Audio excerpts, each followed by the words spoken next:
Up enough energy for a charge. He tries to put away Greg Page, and if he doesn't do it, then he's out of gas again. Page with body shots now going upstairs. And the crowd again behind Page. And Page's legs are amazing. He is bouncing up and down in spite of those shots he's taken. He can now turn on the boxing expertise in his legs and really take all these rounds because Razor Ruddock's immobile. Page looks like he's got a new tank. New tank of gas. Razor Ruddock looks like it's hurting him to get his legs across the ring. He's stumbling forward. There he goes. Here's the smash. The right combination. Ruddock looking to end it again. Can he do it this time? And Page is against the ropes. He is in trouble. And the bell sounds. Oh, brother. He is out on his feet. Can he even make it? Listen. Come on, he's all right. That's it. That's it. Cortez is saying that's it. Joe Cortez is saying that's it. Great hook. Stomach shot. Great hook again. Uppercut. Another hook. And that one was hard. That one collapsed him. Some of these are missing, but most of them are right on the jaw. Now that one, he starts to slide. The referee looks like he's going to come in, but he doesn't. Razor Ruddock has got open target on a guy that's almost unconscious, and there's the referee step, but he stepped in. Negroto seemed very nervous at our meeting, our little chit-chat yesterday. He knows what he's up against for sure. And right off the bat, Julian Jackson with a left hook and comes forward. Two hard hammering shots just landed like if there was no defense there. You know, it's what we talk about when a guy comes up against a real champion. He's never been in against that talent.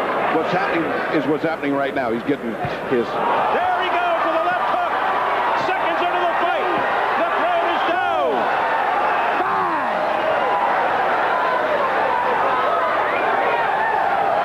5. Jackson's in the wrong neutral corner. He's ushered over by Mills Lane. 6. So that's a break for Negroto. I don't know if that's a break. You have to be philosophical about it. If that's a break, guys, he's got to fight. Now, let's take a look. Now, just watch how fast his reflexes are. Right there. Look at where the Negro's hand is. Way down. A champion like Julian Jackson will pick you apart. I mean, it's bad enough not to keep your gloves up, but to have him down by your waist is an indication of his inexperience. Now, if Julian Jackson can only get a better sense of direction after he knocks somebody down, he'll be right up there. If I was as confident as he is that he can knock a guy out, when I was with him at breakfast, he says it won't go one, and I said I believe it, and here we are. As I repeat, outside of the top. Golden Gloves heavyweight champ. Bert Cooper rated number 9 by the WBA, number 10 by the BC, out of Philadelphia, Pennsylvania. Oh, down goes Coffey again, and blood streaking from his nose. 5. 6. He might have broken his nose on that one, and he's over. He's not getting up. If they let that continue, something's wrong. Time out. I mean, look at him. He doesn't even know where he's at.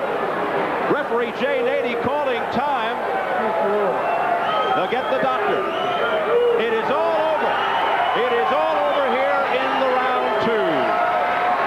Absolutely correct. Book uppercut. There's the body shot. There's the uppercut. Just like they teach it in the gym. It couldn't be better.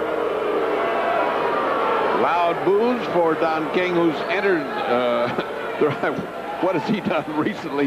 He just comes over to congratulate Cooper and console Coffey. And from overhead, any angle you look at, just as painful to watch. That angle might have even been better to watch the precision with which that punch and the Forrest says he's been sleeping and drinking his opponent, so he's focused on Bert Cooper. So here we go, scheduled for 12. Do you think we'll go anywhere near that?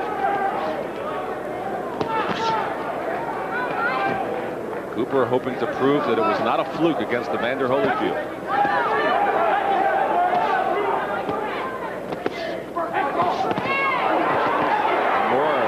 Left hand.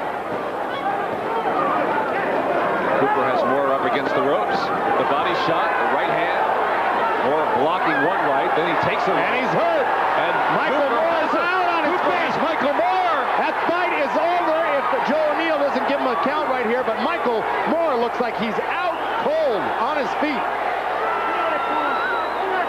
Now Joe O'Neill sends Cooper over to continue the count. That's right. By virtue of Cooper not going to the neutral corner, the count was stopped and gave Moore a few extra seconds. A long Straight count, right hand. Michael Moore. Bert Cooper goes after him. Moore went down at the hands of Bigfoot Martin before he got up to win that fight. But in the surprise here, Cooper got him down in the first round. But he just hurt Cooper with a short little left hand himself. Crowd on its feet. What a first round. Now they're standing head to head. Moore digging in a body shot. Cooper responds with a couple of his own.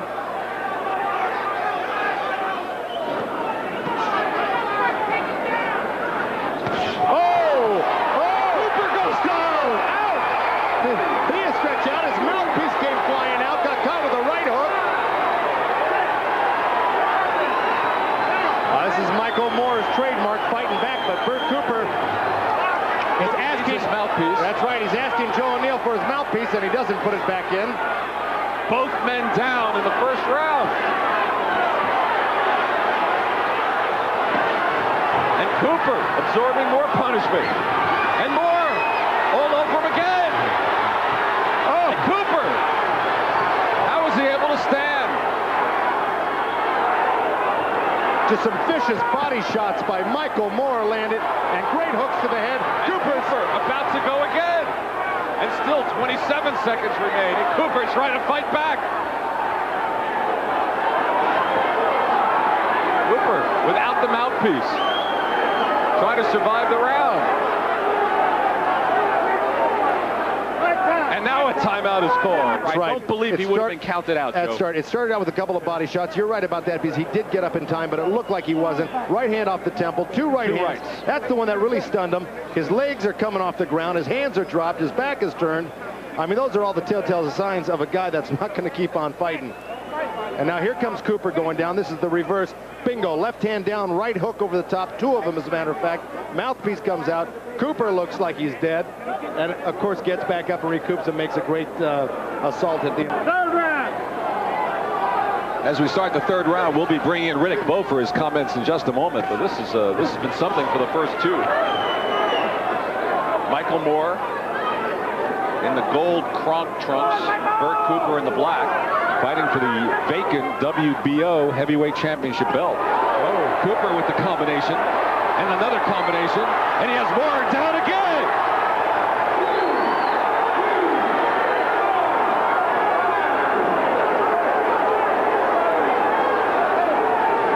This time Cooper went to the neutral corner.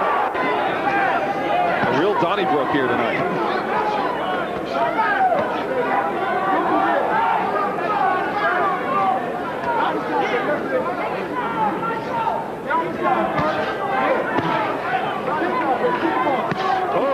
Good right hand, and then the left for Moore.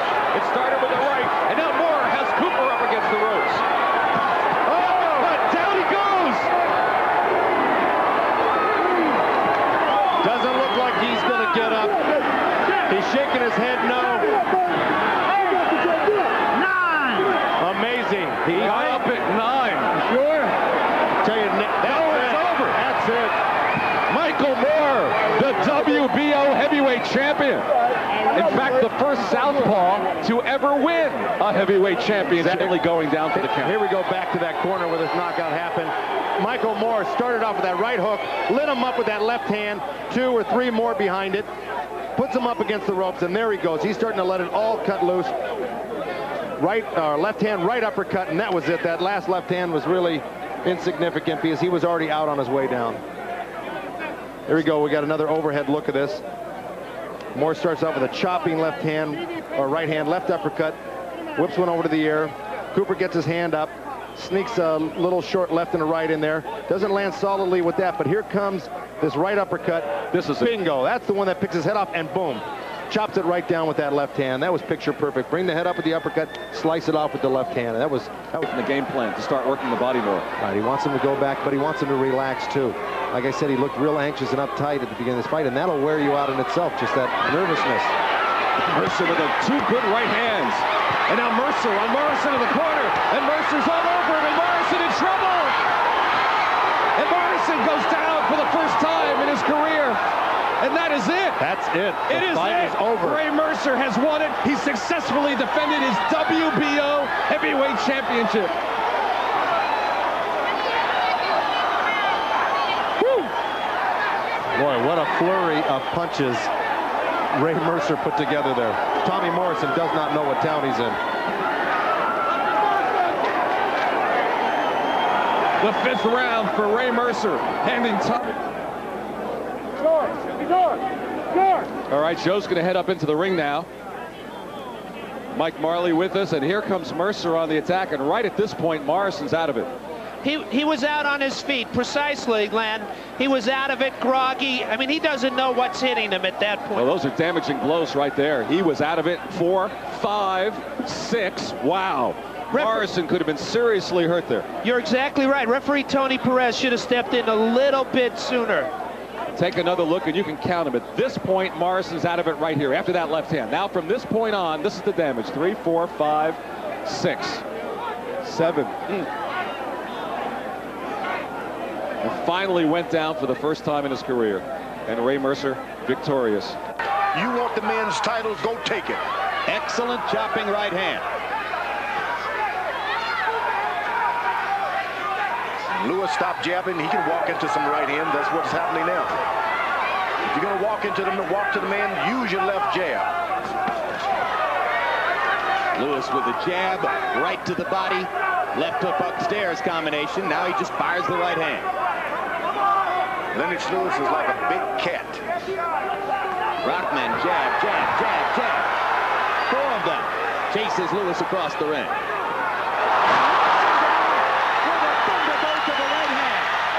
Shades of Oliver McCall, September 24, 1994, in London.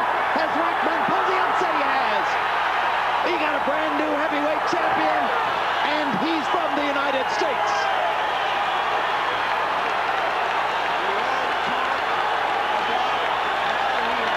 Taking this man seriously, and the way he fought the fight, you could see he wasn't taking him seriously because he wasn't fighting his normal fight. All week long, you were thinking it was shades of Tokyo. There were reminders of Tokyo, Feb 10, 19 to start the trouble. Lewis smiled after that one. He smiled and became more insolent and more lackadaisical and careless. Rockman got inside and hit him a terrific straight right hand. Just a perfect shot. He had not thrown many right hands through the fight. Lewis lived down to his preparation for the fight. Absolutely. He just drowned in Ocean's 11. That's another brilliant line. Drowned in Ocean 11. How's he going to explain this to Brad Pitt, George Clooney, Julia Roberts, Matt Damon, and all of his co-stars on the movie? He can tell them it was a stunt. There's the stunt. A brilliant right hand by Rockman. Right hand. Good ring generalship for Lennox Lewis. Another thing, in all the exchanges, Lennox would get off first, keep Rockman off balance, so Rockman can't get set to punch. Watch this. Lennox is always going to land the first punch. And perhaps by way of trying to ask his fighter to be even more aggressive, Emmanuel Stewart between rounds said to Lennox Lewis, Lennox, this man can't counterpunch. Go get him. Yeah, but the one thing that lives in Lennox Lewis' head, that night in Africa. Yep. You can't take that away from him. You know, even his own corner said to him, to Rockman, if he punches, just keep your hands high. They're telling him not to counterpunch. Boom! Will Rockman get up, or have the tables been turned? Is it reversed? 7, 8, 9. It's over. Lennox Lewis got revenge. Has captured his revenge, and now it's Rockman complaining in the corner. that he didn't get the full count. Lennox Lewis fought a virtually perfect fight. I thought he could have done the Holyfield if he had decided to be more aggressive. Rahman totally out of position after the left, and the right hand was good night. He did it by long range. That's most importantly. He didn't try to close in. Everything was out in the opening. That's the way you want to fight a puncher. And he set it all up with the left hand by firing aggressively, keeping his left hand in Rahman's face, mixing in the left hook every once in a while with the jab. He changed it up here. Instead of jab and right hand, it was hook and right hand. And you know what? The old saying, never follow a puncher around. And Rahman did. Rahman made the fatal mistake. I'm going to follow you no matter what you jab me or what, I'm going to follow you. Well, Rahman has spent months saying he had no respect for Lennox Lewis. He went into the ring and showed he had no respect for Lennox Lewis, and he paid the price. It happened to Lennox Lewis in the same fashion. He had no respect for Rahman, and he tasted canvas. So now they're even. 5th round knockout for Rahman in South Africa. 4th round knockout for Lewis here, and Lennox regains. You know, it wouldn't be popular, but strategically it would be in Nunn's behalf to dance away for a couple of rounds and not try to mix it up with Tony. Well, that's what Dundee wants him to do. He says he wants him to pop move. He says you're too smart for this guy. Don't reach for him. Don't get caught by stupid punches like you did with those counter right hands, because he was reaching with his left. Tony really teeing off on that. And Tony swings and misses, and both put him on the ropes. Tony nearly went flying over. Oh! Lands him with a right. Great right hand.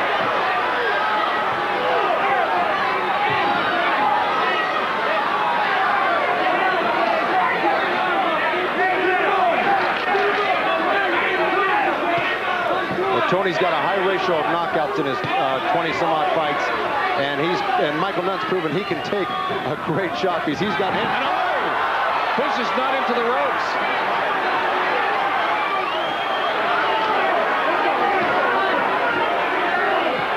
Well, just as I said, he took a great shot. He got hit with a great right hand and went reeling back, but I think it was more off balance. Yeah, I tend to agree with you, Joe, but it was a good hand. Oh! Another right from Tony. Just the second time in his career. He is out. He is hurt. I don't know if he's going to get up. He is out of speed. That is it. I don't see him getting up. Oh, my God. He's up at 10. What a great left hand. Challenger. Oh. Down. That is it. How can he stop it? That's it. The fight's over. James Toney's done it.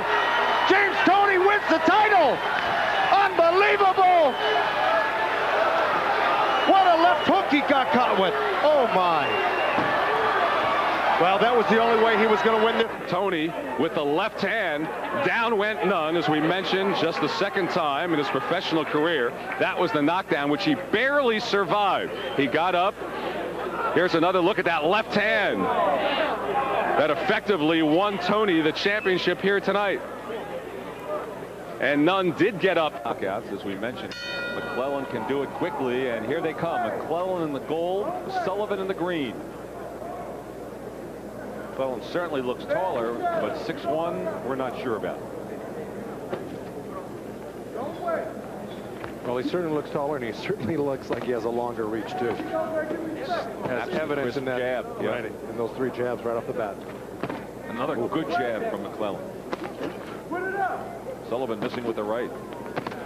And again, snapping the head back of Sullivan. McClellan does with the jabs. Well, the more we talked to... Oh, the right hand! Staggers it. And another one, and down he goes. Fight's over. That's it. 40 seconds into the fight. First hard punch he landed. Virtually ended it at that point. Beautiful, really beautiful setup by... Replay. There we go. He just touches him with that jab, and bingo, right on the chin, and the mouthpiece almost comes out. His eyes really went in 4 different directions here. Here's another overhead view here. This is earlier in the round when he first landed McClellan first landed those solid jabs, backing up Carl Sullivan. And Sullivan really never got a chance to get on track here. Bingo. Oh, right on the side of the chin. And you can see him doing the funky chicken right there. He gets clipped with another right hand, and he's out. There's no sense in... William Duffy has never been showcased under such hot lights, under such an intense microscope. Felix Trinidad has spent the last few years of his career fighting in situations just like this one. Trinidad, traditionally a slow starter, although in his last fight, he knocked Vargas down twice in the first round. Joppy gets in the first big blow, a right hand to the side of Trinidad's cheek. Trinidad is starting out the counter-puncher tonight. You know, he's a good, accurate puncher. If he stands back, hold his ground, he can sharp shoot some good overhand rights. That's what Joppy doesn't want to do, is to run into Trinidad. You better make Trinidad come to you. William Joppy has a very authoritative jab. If he's able to land it early, he could establish control of the tempo in the fight. If Trinidad is able to slip around that jab, functional control could go to him. Joppy has already established, you better move away from me. I'm in charge here tonight. Joppy sticking his jab right into the middle of Trinidad's face.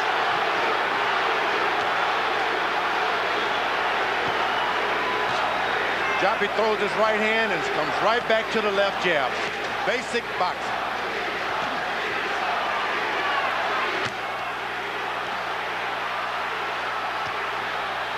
Joppy looks anything but tight and tentative in this, his first mega bout.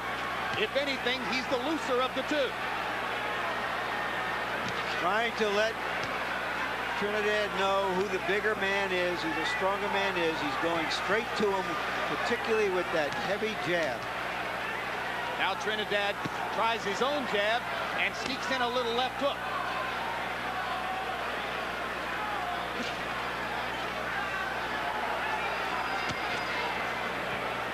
No matter how big you are, you just don't want to run and chase a puncher down. Trinidad can get on that right foot and level you off. There's a big left hook from Tito Trinidad.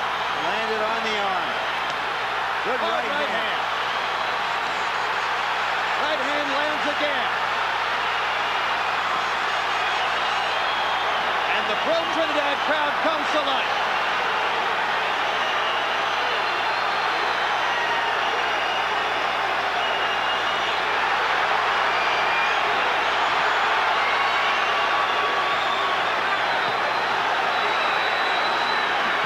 Terrific, perhaps telling first round. Joppy goes down on a barrage of left hooks. 6, 7, 8. So just as he floored Vargas in the first round, so too does Trinidad floor Joppy in round 1. And Joppy wrestles his way to the bell.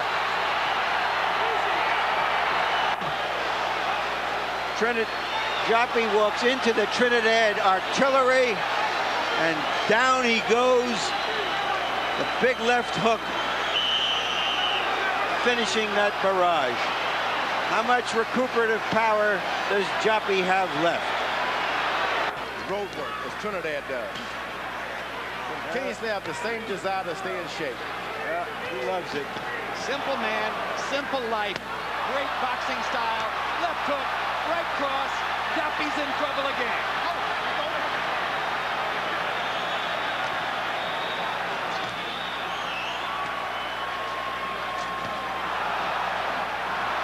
Trinidad throwing every shot with murderous intent. He loves the knockout, he says. Joppy just believes that he can do it. Take it and come back. Joppy trading shots toe-to-toe with Trinidad.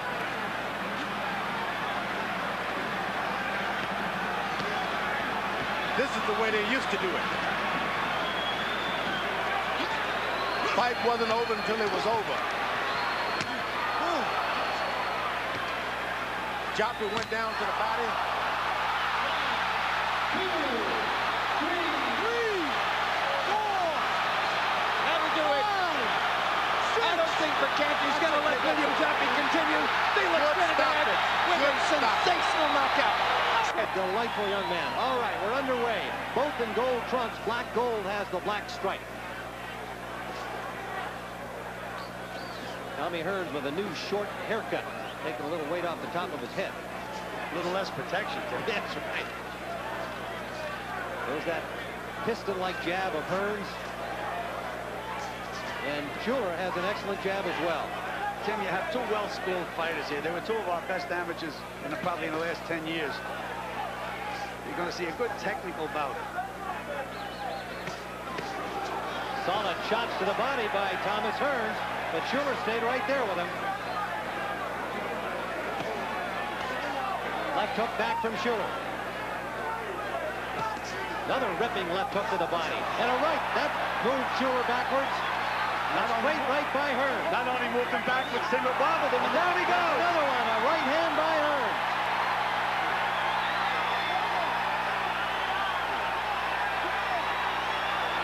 He will not get up. Well, now we know that Tommy Hearns can hit middleweights and knock them out. And boy, did he knock them out. Tommy Hearns in the first round. Tim, he came into this fight at a full 106. Knockout. There's the right hand. That hurt him. There's the left of the body. He was already wobbling, as you pointed out, Gil. And there's that overhand right. Little short chopping shot that perfectly aimed and delivered.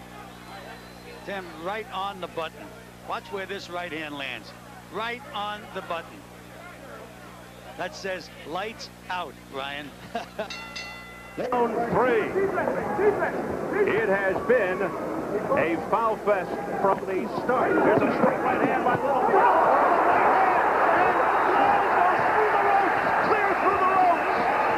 I tell you what, it was the right hand, not the left one. Like I said, Frankie. Says he's all right. We resume round 3. Wild swings and misses by the fighter. The wrestling topic. Timeout called by Mitch Halpern. As Littles just bodily threw Lyles to the canvas and gets right in the face of Littles. He said he'll take another point away if you do it again. Well, he's pretty soon going to have to start talking about disqualifying because Littles is almost out of control. He's doing everything you can do in a street fight. Eddie Flex told me in the corner, he said, don't get carried away. You're over anxious. You got him. Just relax and do your toe. Play by Tim Littles. And Mitch Halpern warns him again. Mitch gave him a break that time because that was a very, very strong punch, and he'd warned him before. I mean, he could have taken a point then. Littles has got to settle down. I'll tell you what, Frank doesn't appear to have his head completely cleared, but he's moving smart and staying outside, and he's holding on when he has to. Very frustrating, obviously, for Littles, hating to be held while he's in charge. Tim Littles going in like a wild man. Combination of the head by Littles.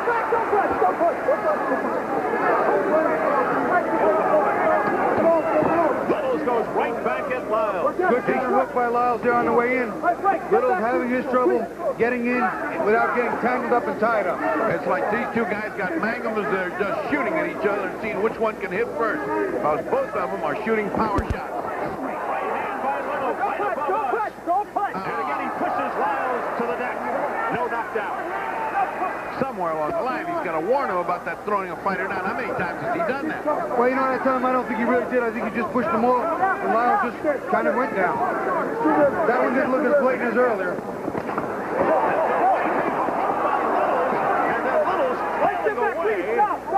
And Lyles just hangs on to him. And Lyles in trouble right there for a brief moment. Boy, anybody that said this was going to be boring, and I'm one of them, chess game is dead wrong. This is a war. And both workmanlike, gutsy type fighters. This very uncharacteristic of their styles if you look at their ring history. Well, I'll tell you what, something you saw in the interview with Tim Littles, he said he had to impose his will, and he didn't want to be broken. He's showing that. He was hurt early, he came back strong. But Lyles said, let him come get me, and I'll uppercut him to death, and he's been doing that. He has been, both men have been imposing their will. What a fight. The pace has not let up. We come up to 15 seconds remaining of the third round. Oh, Tim Littles, what a beautiful counter right hand. A perfect counter right hook. The same thing that got him in trouble the first time. He staggers to his feet, forget about it. It's over. Once they land on their face, they don't get up, and he landed foot on his face. What a fight, and what a finish. A ferocious right hook by Frankie Lyles, who points his fist at Howard. Let's take a look at this fantastic finish, and we'll look at it from every corner. So I'm sure that's about as good as he gets with a right hook. That's about as good. Look at the way he landed on his face. Bobby, take the next one, which is going to be the same thing, Bobby. It's going to end up the same. Once again, you see Little coming in. As Eddie Ford said, he was being a little careless, too aggressive, over anxious, and he just walked in, not caring about defense, looking to land a big right. He walked into a big right hook. Well, I think a lot of that was a product of the exhaustion also. They'd been down so much, and that was right on the button. I don't know. Disqualified him, and that would have really been dangerous. That disqualification came against a fighter named Joseph Walker in 1987. Yes, it has happened before, also against Donald Curry and Sugar Ray Leonard. Well, this is a guy that's all wound up and with evil intention, as Tyson used to say. And when he punches to the very end. He's a determined fighter, a rough guy. There's another right hand by Terry Norris. Troy Waters, to his credit, comes back with a nice combination. He's demonstrating a pretty good chin and some, I'll tell you what, some real determination. Norris goes down! Unbelievable! What a turn of events! He's in trouble. He's in big trouble. It came out of nowhere. Oh my God, it's unbelievable. The right uppercut he told us about earlier, he hit him with it, and look at what we have in front of us. He was just, I thought it was a low blow. He had landed, but he hit him with an uppercut, and the legs went out from Terry Norris. Would this be the upset of the year? No, it would be the upset of the decade. Norris looking to shake it off and comes back. Now to the head of Troy Waters, but Waters refuses to go down. Terry Norris' head is cleared up now, but I'll tell you what, Troy Waters, if he weathers the storm, he's got to have a certain amount of adrenaline behind him because of that knockdown. And Terry is wearing out. He is wearing out. He's throwing everything he's got. He hurt Terry again. He hit him with a left uppercut, and Terry fell right into him. What a game, Troy Waters. Midway through the second. He keeps hitting low, does Troy Waters. That's taking a lot out of him also. In all the action, they haven't said anything about a low blow, but he's getting hit a lot as Terry Norris. Well, I'll tell you right now, Terry really wants to get this guy out of here. More than anything else, he's probably got him embarrassed as well in his hometown. And I'll tell you what, this is one-game kid. Well, he's on the way now. But he has given Terry a big scare. Less than a minute remaining in round two. What an incredible turnaround. Look at this exchange. I'll tell you, you have to admire this Troy Waters. He has withstood an unbelievable onslaught, and here he is punching. And taking punches. Wow, what he's taking, Bobby. Should have knocked anybody out. But back comes Waters. This crowd in a frenzy, most of them standing. And most of them in disbelief. Norris must be thinking, what do I have to do to get rid of this guy? Well, I'll tell you, not only that, the kid is coming back with good, solid punches. Oh, look at that right hand. What a right by Waters. What a right hand by Waters. Just when the referee is leaning in, looking like he favors a stoppage. Oh! One of the rounds of the year. The young fighter, he's going to pay him back for that. And he lands a left hand over the top, although softly. Whittaker gets close, doesn't do anything. One thing I've been observing throughout the whole fight is that Hurtado's beating Whittaker to his game. Oh, what a left hand by Whittaker. And he takes advantage with 4 more straight lefts. Arthur McCanny watching. And it's over. It is over. Pernell Whittaker rescues himself dramatically. And Oscar De La Hoya lights into a smile as big as all Atlantic City. I love it. That's what boxing is all about. That's what boxing is all about. And that's what champions do. And that's what multi-million-dollar paydays are built on. He got himself hung up in the ropes one night at Madison Square Garden and wound up dying in a New York hospital. I think if he had it to do over again, Arthur McCanny might have stopped this 1 or 2 punches short of where he finally did so. I agree with you, Jim. He was helpless there on the ropes. He couldn't escape, and he wasn't returning any fire. Stopping right there would have been okay. That's okay. That would have done. That would have been nice. I think Arthur would like to have that one back. Just a couple punches short of there. Be that as it may, You can't expect Whitaker to back up now, knowing that he's been behind all night, trying to finish it. No, Whitaker's just doing his job. He did exactly what he had to do under those circumstances. Well, like George Foreman and Joe Frazier. Nobody ever followed a corner's instructions better. That's for sure. They told him he had to go out and knock the guy out. And he did it. And he went out and did it. No, James Toney against Tim Littles followed instructions in exactly the same way. I said better.